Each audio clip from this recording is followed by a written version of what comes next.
All right, John Carlisle, Detroit Free Press. I'm with Tristan Taylor. Hello. We are fresh from the protest, which we've lost some of the protesters, so we're taking a leisurely stroll in so-called Foxtown, so I figured there's a good time to talk. So, Tristan, tell me, how do you think it's gone so far today? So far, so good. You know, we, as a movement, had really good discussions. People got a chance to, you know, talk about their experiences and some of the issues I want to raise. In particular, we talked about the next steps in terms of engaging with Police Chief Craig and Mayor Duggan. I have a whole list of demands that people wanted me to bring to the table, because it seems as if Chief Craig is always in the area but never can make it to addressing the crowd, and Duggan's just never anywhere that we know of to address the crowd, and to, you know, not put them in whatever predicament they seem to want to avoid. I will be willing to personally meet with them, with representatives of the movement, and of course demands. Yeah, so what happened was speeches were being made in front of the Detroit Police Headquarters, and you asked the audience to offer suggestions to bring to the table when you do meet with Mayor Duggan and Chief Craig, and so you've got 23 there. What are some of the bigger ones that you heard? Some of the biggest ones is that we want anybody who's arrested during the protest to have their charges or tickets dismissed. The second thing that we want to have, that we were asking for, that's really big, is to make sure that DPD demilitarized. It's also like, why do they have tanks and like a military unit? That's unnecessary and a waste of public dollars that could be used to go towards public education. We want DPD to not enforce evictions in the city of Detroit. That was another big one. And the other one that I think is also pretty important, and this is us showing solidarity to all black and brown bodies, is we want the non-cooperation of Detroit with ICE agents. We want Detroit to be a sanctuary city. Yeah, that was some of the big things. So we're trying to find the rest of the crowd. What do you think is going to happen tonight? I know that the curfew is still in effect, but once again, it's up to the chief's quote-unquote discretion whether to enforce it. What do you think is going to happen tonight? That's a good question. And again, I've been saying these past couple of days, that's up for DPD to figure out. Because we are the ones that don't have a problem with peace. But we will stand our ground because we know that's the right thing to do. And make sure that we as a movement defend each other and ourselves. So if there is a curfew tonight, if they enforce it, you guys are going to stay out? Yep. Okay. So we were talking earlier, you were obviously arrested a couple nights ago, released a bit later. How was jail? You know, jail was, I'll tell you, they don't turn the lights off. And I just wonder how you expect anybody to go to sleep when you have a bright light in your face. And I just thought, this is an inconvenience if I'm here for just one night. But if I was in here for like 5 months or 2 years or 10 years, oh man, that just has to break a person, because you can't really get sleep. So 7 nights of protest. How would you say it's evolved over the course of those 7 nights? How's the crowd evolved? How have the issues evolved? How has the police response evolved? I think the most important thing is that the movement has continued to be united and strong, and determined to stand with each other. And so what that meant is, for the first initial nights, people were marching for justice, and they were angry, and they were going to march for as long as it took. And because we didn't have a united movement to join those, to make sure that we were together, it meant the police could basically run people apart and scatter and do whatever they wanted to people. And you know, we've heard in Friday night and Saturday night in particular, nights where DPD just did some really nasty stuff to people. And mostly, if you look at some of the footage, they always move the line to fire tear gas to disperse people, and then they keep moving forward. Yeah. They're basically like chasing people down. So they didn't get a chance to do that because we stood together as the United Movement. So that gave us more power than just being dispersed. So I'm looking at kind of, while we're walking, trying to do several things at once. I see some of the questions coming in. People are saying, how long will this go on? How many more nights are these protests going to happen? Until real justice happens. Until we get justice. But in terms of like concrete actions, like what could the city do, Duggan, Chief Craig do that you'd say, okay, maybe we'll take a break? Some of these demands. And again, like we want, we are also in solidarity with Minneapolis. We want justice for George Floyd. Like we want Chauvin. It was great that he was on second degree and that those other officers were arrested, which wouldn't have happened if we hadn't continued to march. So I think that's really important, that we are part of this national struggle. We keep saying that the question of racism and oppression is America's problem, but we never say that in a concrete way. Like in Detroit, we're doing our part in solving America's problem, which is police brutality. And again, in this instance in Detroit, like there are a number of things that we want to see. Some of them on this list includes the end of the facial recognition program and Project Greenlight, which we think is just a tool to further chump up charges against black and brown bodies and over excessive surveillance. And we want the demilitarization of the police force. They could do that. LA, the mayor just cut funding for the police force, $100 million. We need to, instead of buying tanks and pellet guns and tear gas, let's put that money into housing. Like, let's put that money into services for our residents. Thanks, brother. Thank you, brother. So, yeah, some of those things, yeah. Now, we've been walking for a while, and I saw at the speeches downtown, some older guys got up, and this has happened a couple times over the protests, where they're advocating a different approach. They're saying you guys are being too maybe aggressive or militant or confrontational. Mm-hmm. They're talking about more dialogue. Let's not have name calling. Is there a split between two approaches here, a carrot and a stick approach, or a peaceful versus a more confrontational?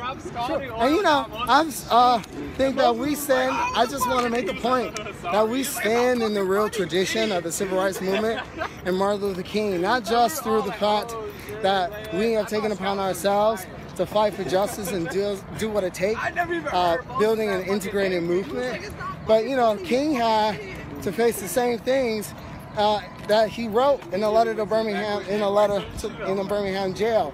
What people don't know is that he's responding to a letter written by 4 clergy, 2 black and 2 white, who are supposed to be progressive clergy, in Birmingham, basically telling him that he was an outsider and had to go.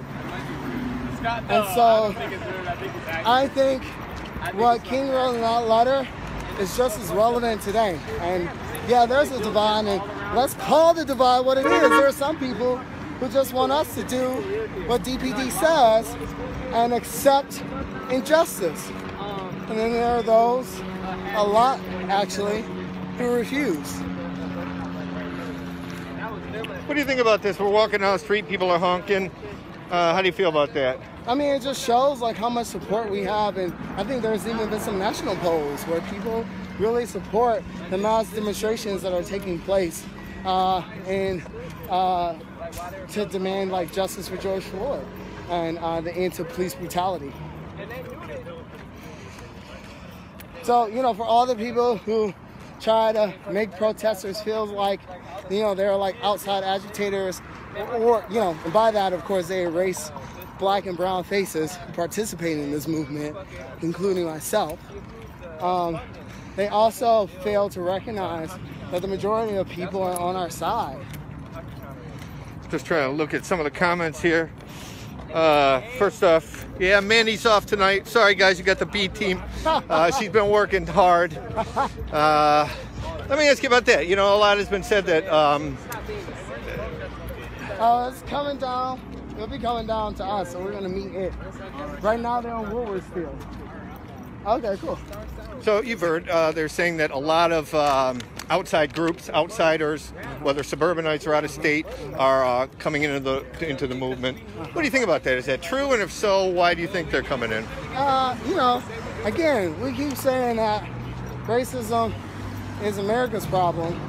Well, people have finally decided to do what is right and obligated to them, as like human beings, stand up for justice. And again, I keep saying, it's so funny how when white people were coming down to buy lofts, buy and build stadiums, how that wasn't a problem. But What are you doing down here? Okay, Brian, we're live on Free Press. Ceasefire. all right, so what you doing? Ceasefire held us up. Oh. There's like, Go on. I just find it funny how now, after we've tried for 10 years to roll the red carpet off of white people to come move to Midtown, build bike lanes, dog parks, all of a sudden white people coming downtown is like problem. It's very confusing to me. I work with a group, John Carlisle, Charlotte Village Association. Right. How many times have I been told that I'll scare the white people away by calling for community benefits? And all of a sudden, I'm being accused of bringing the white people in. I just don't know what to do. So in the 7 nights of protest here, this seems like a first because we've lost the protesters. Yeah, this is an unusual turn, huh? This is absolutely unusual. So right now we're on Cass. But they'll keep coming. Where are we? Cass and Charlotte. And as you can see, there is nobody around. There's nobody around. But a handful of people. It's hey, Brian. So where everybody at? And what were you saying? Those guys pulled over. Now, there's some guys that, for those who weren't there, sort of stood up at the speech making and kind of tried to interject a different point of view, saying that, things should calm down. They said no name calling, although there wasn't a lot of that. But you were saying something to them when they pulled you over, which is partly why you're delayed. Yeah, well, why? Because what's interesting is I actually try to engage with as many different forces and differences of opinion as possible. The thing that peeves me the most, if that's how you say it correctly, I'm sorry. That's hard. You got it. Family friendly. Okay. Is the fact that people have disagreements, but don't have the honesty of actually standing clearly on those disagreements. And so we've had groups that represent themselves as community members, representatives who do work in the neighborhoods, who have on occasion, like yesterday, tried to physically, what up? You all right? What type of pepper you got? I am, thank you.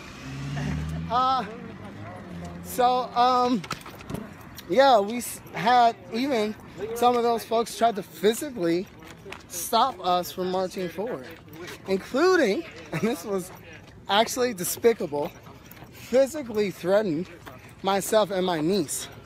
You had these grown men trying to impose themselves on this young lady fighting for freedom. And so we've had to deal with them every day to try to tell us the right way to do something that, by the way, they themselves have failed to do, which is stand for justice. How do you think this all finally ends? I mean, does anything ever really change? Does this fizzle out and things go back to usual till the next incident? What do you think really is going to happen? One of the questions that we have to figure out is the question of organization, and that's going to be really important. We know that movements are more than just single moments. They have to be a collection of moments, and that we have to be prepared to mobilize when necessary, right? So we know that winning justice for George Floyd doesn't end racism or police brutality, but it's a huge step forward in changing the dynamics of power and imposing, for the first time in a very long time, the will and power of the majority, in particular Black and brown communities and allies, to impose our actions and our power to make sure that justice is served. Okay, we got people saying, can we ask some questions? Sure. Someone named Heather. Fire away. Anyone want to ask questions? I can relay them. We're just walking down Cass trying to find a protest. I know, they're like, what's going on, Joe? How did you get him and he's not with? I know, I swear, it just happened that way. I'm like, hey Brian, where's everybody at? You're going up Woodward, Oh, and then across. so they know where to go. They know where to go. Okay, so Well, we'll meet asking them about eventually. Darcy. Oh, this way, we'll get like a frontal view of the road.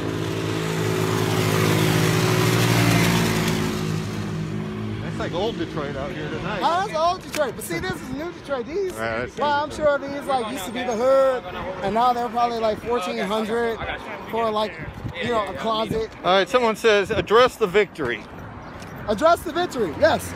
So yesterday, we, you know, again, we set the tradition of the civil rights movement, and like King said, unjust laws are meant to be broken. So we challenged the curfew law because it was racist. And it was designed to impose a policy of squashing our constitutional right to protest and demand justice. All right, the questions are coming quick. Okay. Tristan, did they drop the misdemeanor charge? Actually, they added a misdemeanor charge, so now I have 3 misdemeanor charges. One is loitering, one is breaking curfew, and one is interfering with the officer. They dropped the federal charge, though, as far as, yes, they did. They dropped that. Someone else has a very broad question. What changes need to be made to the system? Oh, well, I think, first off, people over profits. Let's start with that. The fact that we can give billionaires bailouts, literally, during a global pandemic where we leave the most vulnerable renters, the working class, just out with no safety net, is atrocious. It's terrible. We got to change that. That is when we start to build a system that allows for real equality. Now, I'll tell you, I wonder what they have to say about those white boys from the suburbs. But they got a bike lane to perform their tricks.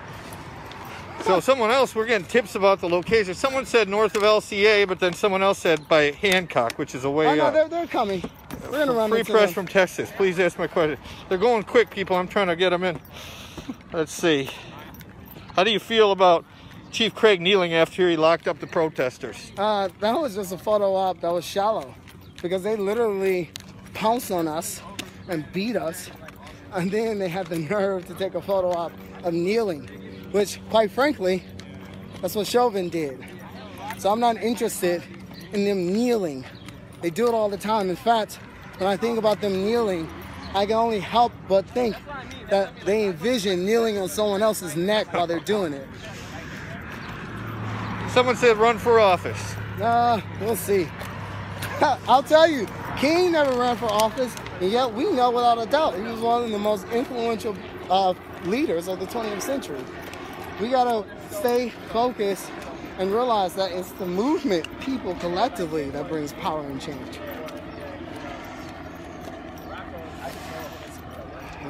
Hey, see ya. All right, the protesters are coming at us now. Yeah, they maybe are. they've self-looped, and we just Some of them are like, okay, it's time for me to go, because, you know, we've been marching, I swear, from like, as the old expression All right, goes, here's a very interesting question. Yes. Is there space for police to show solidarity for the movement? If so, how? Stop bad cops from killing people.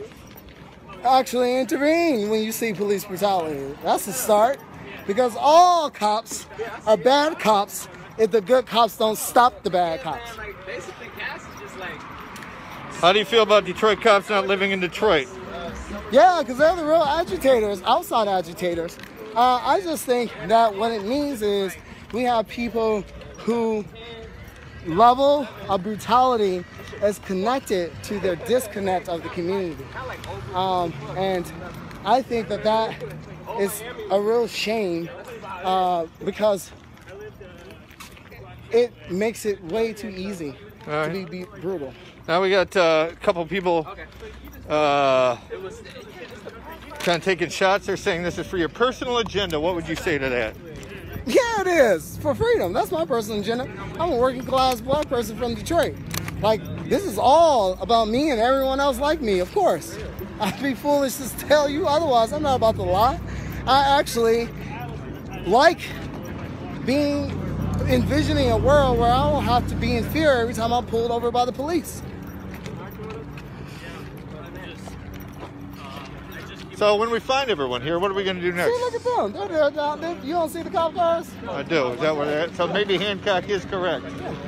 So is there a plan to make more speeches? Is this just kind of free form? Any ideas what's about to happen next? No. You know, the movement just does what it does. And we'll just figure it out. Someone's asking, is it appropriate for people to come and support, to protest from other cities, to come to Detroit? Absolutely. If it was appropriate for freedom fighters from the north to go down to the south to defeat Jim Crow, how could it be not so to have people come to Detroit to join Detroiters who've been fighting forever by ourselves?